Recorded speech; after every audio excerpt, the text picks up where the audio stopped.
Dear students, I welcome you all in today's lecture on behavioralism and post-behavioralism. The objectives of our lecture are 1. To define the concept of behavioralism and emergence of post-behavioralism. Second, to analyze the role of various theorists in development of behavioralism. And third, to point out some basic distinctions and contribution of behavioralism and post-behavioralism to the political science. Dear students, the term behavioralism refers to a pure science approach to problems of life. Robert Dahl describes behavioralism as a protest movement within political science. It is concerned with the discourse of facts. Behavioralists focus on the empirical element of political science and seek to explain the phenomena in terms of observed and observable behavior of man. In short, behavioralism stood for systematic, empirical and technical aspects in the field of political science. The roots of behavioralism can be traced back to the concept of general system theory, which had its origins in the writings of Ludwig von Bertalanffy, a biologist of 20th century in 1920s. However, it was only after World War II that a substantial number of writers in various disciplines began to write about the need for unification of science, a concept which lies at the root of general system theory. The behavioral approach in political science is associated with the work of American political scientists after the World War II, but its origins can be traced back to the works of Graham Wall's Human Nature in Politics and Arthur Bentley's The Process of Government, both published as early as 1908. Both of these writers were critical of the traditional political science and had a faith in quantification and measurement, thus paving the way for scientific study of political science. However, according to Robert Dahl, and I quote, "Perhaps the most striking characteristic of behavioral approach in political science is the ambiguity of the term itself and of its synonym political behavior," quote unquote. Loch Ness Monster asserts the behavioral approach, in fact, is rather like one can say with considerable confidence what it is not, but it is difficult to say that what it is. He sees it as a protest against unfocused, less scientific work. Behavior is not a field, it is an approach of a way of viewing problems. Rather than describing how things are arranged, you analyze what people think, feel and do. More than anything else, the behavioral protest was a mood, dissatisfaction with the current attainments of political scientists and its methods.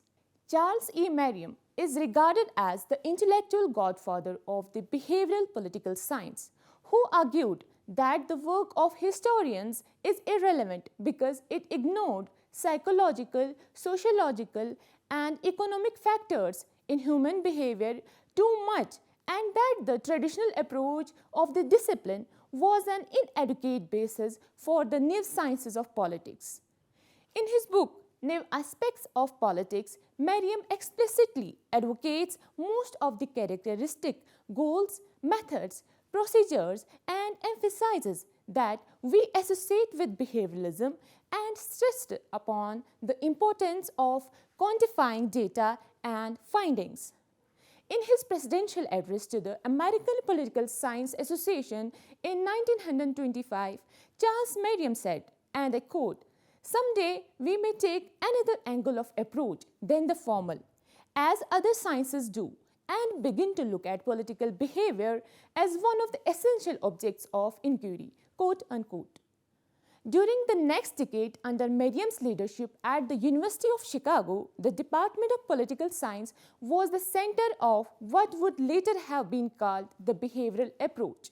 A number of political scientists who subsequently were widely regarded as leaders in introducing behavioralism into American political science were Harold Lasswell, David Truman, Herbert Simon, and Gabriel Almond. Merriam, along with his associates, founded what came to be known as the Chicago School of Behavioral Political Science. Another major driving force was the arrival in the United States in the 1930s of a considerable number of European scholars, particularly German refugees, who brought with them a sociological approach to politics that strongly reflected the specific influence of Max Weber and the general influence of European sociology. It was Weber who brought out the importance of keeping social analysis ethically neutral or value-free. American political science has always been strongly influenced by Europeans. Not only have Americans often interpreted their own political institutions more clearly with the aid of sympathetic foreigners like Bryce, Brogan, and others, but American scholars have owed specific debts to European scholarship. A number of these scholars who came to occupy leading positions in the departments of sociology and political science insisted on the relevance of sociological and even psychological theories for an understanding of politics. They drew attention to the importance of Marx, Comte, Durkheim, Freud, Pareto, Moscow, Weber, Michels, who can be described as precursors of behavioralism. Auguste Comte, a Frenchman to whom the credit of inventing the term sociology is given, was primarily concerned with developing an empirical science of society and trying to apply scientific method to social phenomena along with a scientific theory of social process. The Second World War also stimulated the development of behavioral approach in the United States. For a great many American political scientists temporarily vacated the ivory towers and came to grips with day-to-day political and administrative realities in Washington and elsewhere. A whole generation of American political science later drew on these experiences. The confrontations of theory and reality provoked in most of the men who performed their stint in Washington or elsewhere a strong sense of inadequacies of the conventional approaches of political science for describing reality, much as for predicting in any given situation what was likely to happen. There was a growing desire among political scientists for making use of developments which were taking place in other social sciences. Political science, it was being acutely felt, had not kept pace with the developments in sociology, psychology, and other social sciences. It is in this connection, sometimes behavioralism is interpreted as a renewed and reinforced effort to take the science in political science seriously on the lines of physical and biological sciences and in line with new developments in the field of psychology and other social sciences. The famous political scientists like Gabriel Almond, Robert Dahl, David Easton, Carl Deutsch, and Gerhard Laswell laid emphasis on empirical and quantitative research in the discipline. The system approach, decision-making approach theory, the focus on communication and other theoretical innovations are the gift of early 50s. They led to a virtual transformation within all subfields of political science, including comparative politics. David Easton, in particular, laid down the intellectual formation stones on which the behavioral movement has been constructed. He identified the following tenets of behavioralism. First, regularities. Behavioralism believes that regularities exist which are discoverable and which can be expressed in generalization. It involves believing that there are certain apparent uniformities in political behavior which can be expressed in generalizations or theories which are capable of explaining and predicting political phenomena. Second, verification. Such generalizations must be testable and verified with reference to human behavior. For behavioralists, knowledge in order to be valid should consist of propositions that have been subjected to empirical tests and that all evidences must be based on observation. Third, techniques. Behavioralists attach a great deal of importance to the adoption of correct techniques for acquiring and interpreting data and the use of research tools or methods which generate valid, reliable, and comparable data. In order to make the researcher self-conscious and critical about his methodology, they would suggest the use of sophisticated tools like sample surveys and mathematical models. Fourth, quantification. Recourse should be taken as far as possible, in the opinion of behavioralists, to measurement and quantification. Data for research in political science, as in other social sciences, should therefore be quantified, and all findings should be based on quantifiable data. Fifth, values. Ethical evaluation and empirical explanation should be kept separate. Values and facts are two separate things and should be kept analytically distinct. They may be studied separately or even in combination, but they should not be mixed. Sixth, systematization. That research ought to be systematic. Research untaught by theory may prove trivial and theory unsupportable by data futile. Research in political science should be systematic, which means that it must be theory-oriented and theory-directed. Traditionalists talked about normative theory or value theory, whereas behavioralists were interested in developing a causal theory. Seventh, pure sciences. That understanding and explanation of political behavior should precede application of this knowledge. They stressed on applied research.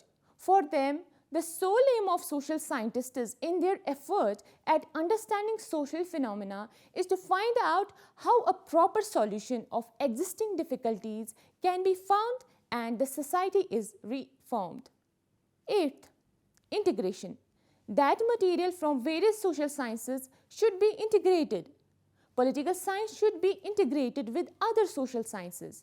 The behavioralists agree that a man is a social animal, and while one may try to draw boundary lines between his social, political, economic, cultural and other activities, none of these activities can be understood without placing them in the wider context of his entire life.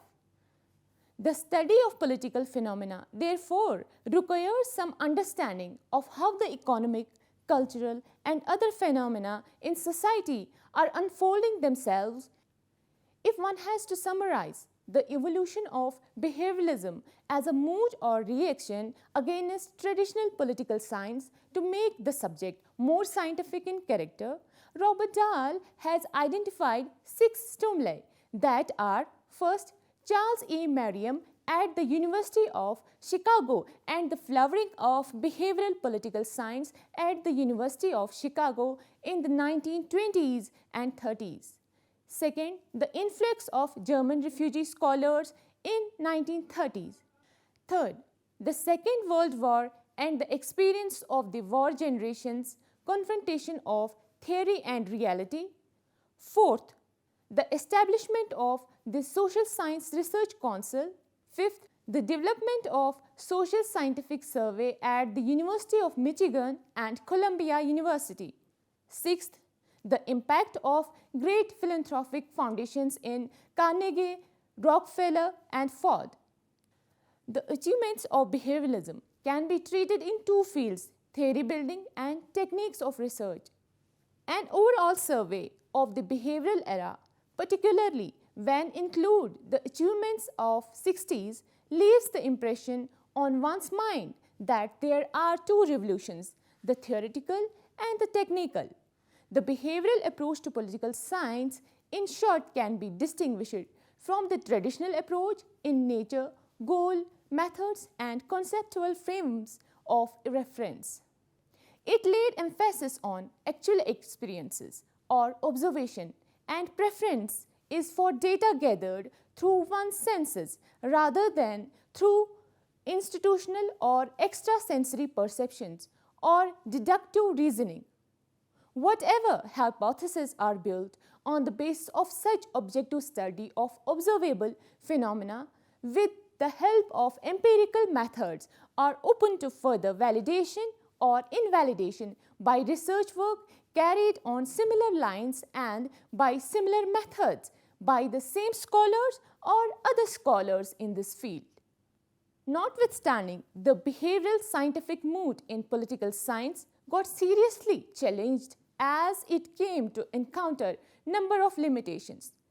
Though social science researchers claim to use scientific research techniques, but there are limitations to use scientific method as advocated by behavioralism vigorously, as it is evident by the fact that our laboratory for conducting research is society. Our focus of research remains largely with respect to social, political, cultural, and economic aspects.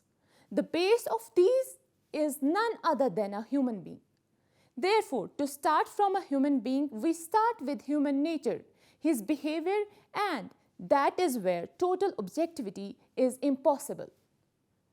And dear students, some major limitations of behavioralism as an approach for social science research are: 1.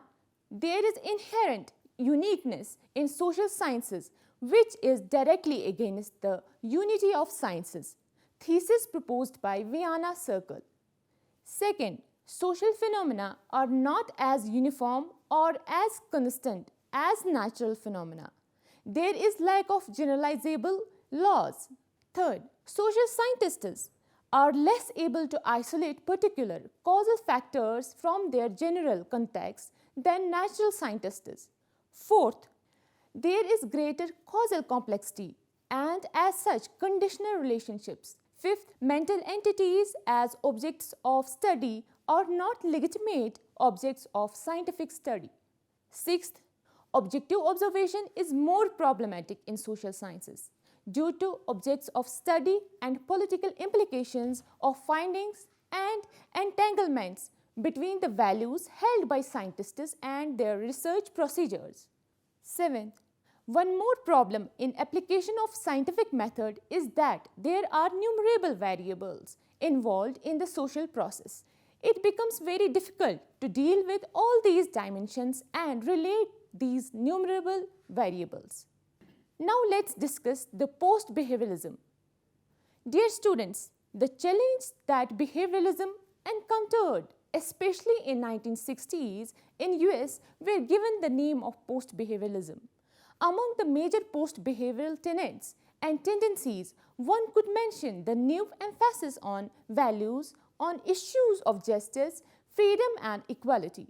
The new mood emphasized that it is compulsory on political scientists to not only show concern with issues of public policy and political reform, but to become engaged with issues of radical socio-political reconstruction.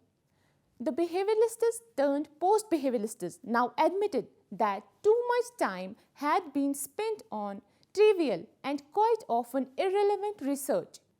While they were engaged in building up of various paradigms, conceptual frameworks, models, theories and meta-theories, the world was facing more and more acute social crises, economic crises and cultural crises which they seemed to be completely unaware about. The issues like black rights, Vietnam War and the rights of women seemed to be concerns which neither the traditional nor the behavioralist political science had predicted. What kind of research was that, argued the post-behavioralist, which did not take note of these acute social maladies and problems? What was the issues of developing high technical advocacy and sophisticated research tools, asked the post-behavioralists, if political scientist was not able to comprehend contemporary social and political problems and make own contribution towards resolving them. It is very important to not confuse post-behavioralism with traditionalism, though both are highly critical of behavioralism. The difference between the two approaches lies in the fact that whereas traditionalism denied the validity of behavioralism and reiterated its faith In the classical traditional political science, the post-behavioralism accepts the achievements of behavioralism but seeks to push political science further and towards new horizons. Post-behavioralism argues David Easton was future-oriented, seeking to propel political science in new directions and to add rather than deny its past heritage. It was a genuine revolution, not a reaction, a becoming, not a preservation, a reform, not a counter-reformation. It was both a movement and intellectual tendency. The two main demands of post-behavioralism are relevance and action. Easton, who had at one stage enumerated 8 main characteristics of behavioralism, called by him the intellectual foundations of the movement, as discussed earlier in this lecture, now came out with 7 major traits of post-behavioralism and described them as the credo of relevance and disintegration of the maximal image. They can be listed as follows. 1. In political science research, substance must come before techniques. To the slogan raised by behavioralists that it was better to be wrong than vague, the post-behavioralists raised the counter-slogan that it was better to be vague than non-relevant. Second, contemporary political science should place its main emphasis on social change, not social preservation, as the behavioralists seem to be doing. Behavioral research has been guilty of ignoring the study of brute realities of politics. The task of post-behavioralism is to break the barriers of silence that behavioral language has necessarily created and to help political science reach out to the real needs of mankind in the time of crisis. Third, scholars should take up social conflicts, deepening fears and worries about the future as their subjects of study and try to find out their solutions. They have to face hard realities of politics and not to run away from them. Fourth, unlike the past, values should be given a central place and made the basis of choice of problems, research and evaluation. Value neutrality, sophistication, etc. had to be given up. Fifth, the main task of scholars was now to protect and defend human values and seek welfare of whole world, failing which they degrade themselves merely to mechanics, technicians and propellers of mechanical structure of the present society. They should rise above bare behavioralism and labor to defend human values. Sixth, to know is to bear the responsibility for acting, and to act is to engage in reshaping society.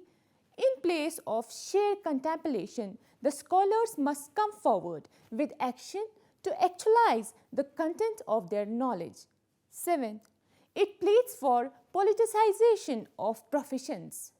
In other words, the intellectuals must discover proper goals for the society and make it move to realize them. They have a positive role to play and organize themselves to undertake the tasks. Both behavioralism and post-behavioralism agree on the integration and interdisciplinary approach in knowing political reality. Still, post-behavioralism remains specific in its emphasis on scientific study, behavioral methods and techniques, and theory orientation. This was all about today's lecture. I hope you enjoyed it well. Thank you.